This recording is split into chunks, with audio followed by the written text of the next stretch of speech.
will have different um,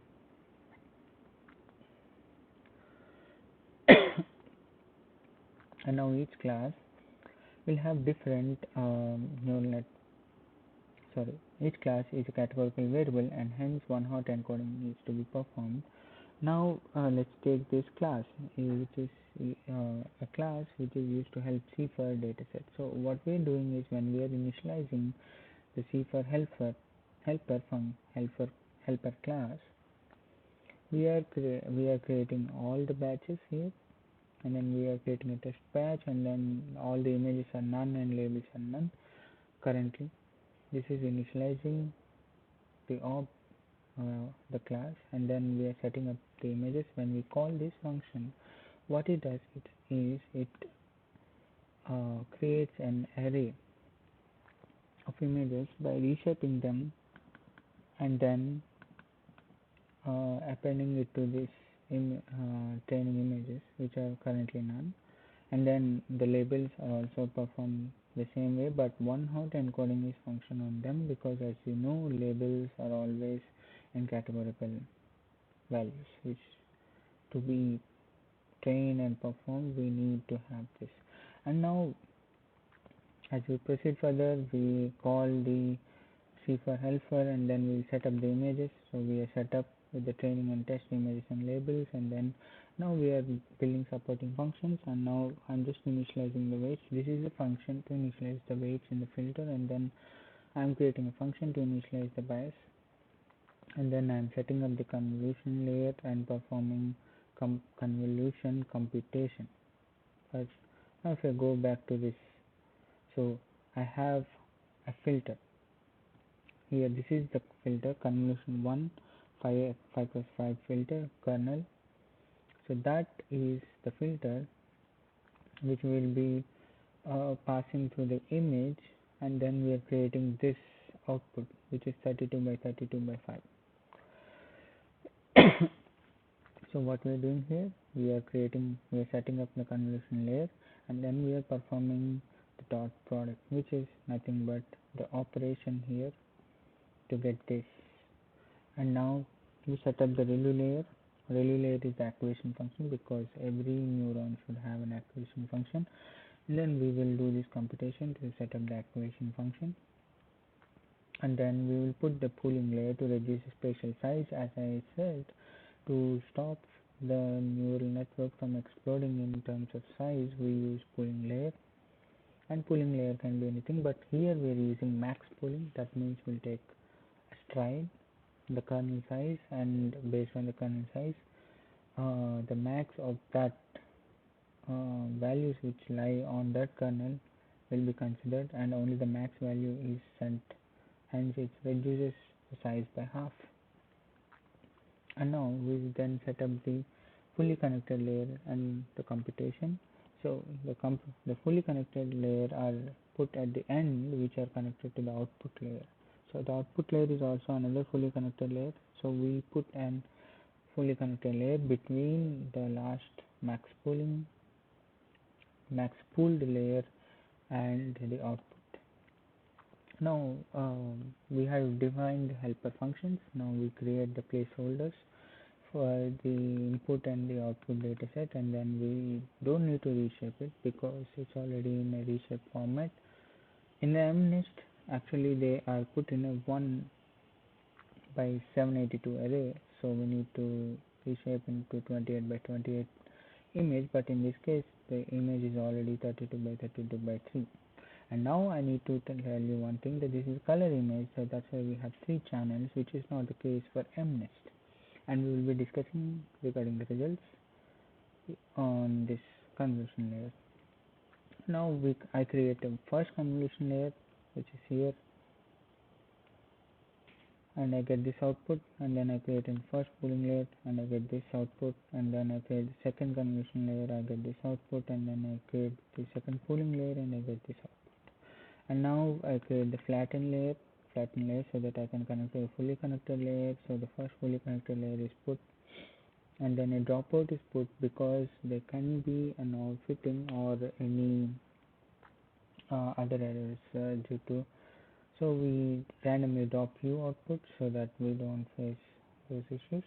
And now we finally connect to the final fully connected layer here, which has 10 neurons, and that will be the output. So this is connected, and now we define the loss function, which is a soft max cost entropy, because we have done one hot encoding, and now we can use this loss function. And then we use an optimizer, which is Adam optimizer, which is one of the standard optimizers used in deep learning. And we train and then we train and test the model. And as you can see here, for every, we are creating a batch of 100 images, and then we are passing it to the try session. And now this session is run by feeding the test images and the sorry. So this is run to train, and then once it is trained, for every step of 500, we are going to test it against the test images and the test labels, and then we get the accuracy. And here, as you can see here, the test accuracy starts with 9.48, which is pretty less, but as you can see, it immediately jumps to 3963.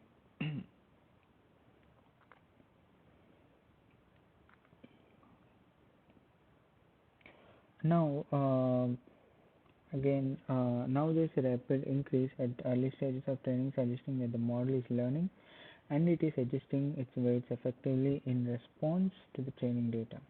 Now from steps 200 to 500, the accuracy is in an even number, consistent manner, rises from 43.58 to 55.28, and this indicates that the model is learning the data patterns in the given data. Between the step 600 to 1000, the growth in accuracy is slowed down and fluctuates between 56 to 60%. As you can see here, between 600 to 1000 steps, and it could mean that the model is approaching or could possibly lead to overfitting. From step 1000, I could notice that there is a spike in test accuracy reaching to 66.3%. That's a really good percentage. And then the model is achieved its highest accuracy around 3900. And using deep learning concepts, I found the reasons for fluctuating accuracy is due to high learning rate and which does not converge. Now the other reason could also be due to overfitting, and the dataset might have noise in the dataset. In further parts, I will, like part 5 and 6 and so on, I will tune the hyperparameters and change the model architecture to improve the accuracy. As a final step, registered around 68.84%, which is a good accuracy and is the highest accuracy of the model. And as you can see here, this is the accuracy. Now if I go here, when I train, I could see this, and now it reaches a peak of 6.923 at the step 3900, which is a really good accuracy. Then I identified maybe there's an fitting and maybe there's a high learning rate, which could be some challenges. Now before proceeding further, I would like to take my model and compare it with the accuracies of MNIST and CIFAR. So from this, what I could observe? I could observe that from Homework 4, I achieved an accuracy of 99.15% accuracy on the simpler MNIST dataset, and while the CIFAR 10 dataset has around 68.84% accuracy. First, before comparing the performance of the model on the two different datasets, let us discuss about the dataset complexity. Okay. If you see, MNIST is a dataset of handwritten digits with grayscale images. CIFAR 10 is a dataset of 10 different classes, which has cars, birds, and trucks, and here the data are color images. Hence, CIFAR 10 is very complex and might contain high variations compared to MNIST. The CIFAR 10 images here have a lot more variability within classes and contain more intricate details despite. Now, if a car image is taken, for example, it will have a lot of features. Combining them, one can detect the class of the image, but since the size of the image is a small resolution of 32 by 32, we need more complex model architectures and feature extraction methods to extract enough features for the good classification. Now, I would like to talk about the color channels with about datasets. See, MNIST are grayscale images. They only have one color channel. CIFAR, on the other hand, has three color channels. Since MNIST are grayscale by nature, it eliminates the complexities given by the color and hence easy for the model to get the data patterns. Conversely, the multicolor channels in CIFAR-10 introduce additional challenges which can be explained about the accuracy lies around 68.84%. Once I have performed the comparison, I have tried to change the model, and as you can see here the rest of the code remains the same, but there's a small change in the convolution neural layers that I have added an extra layer.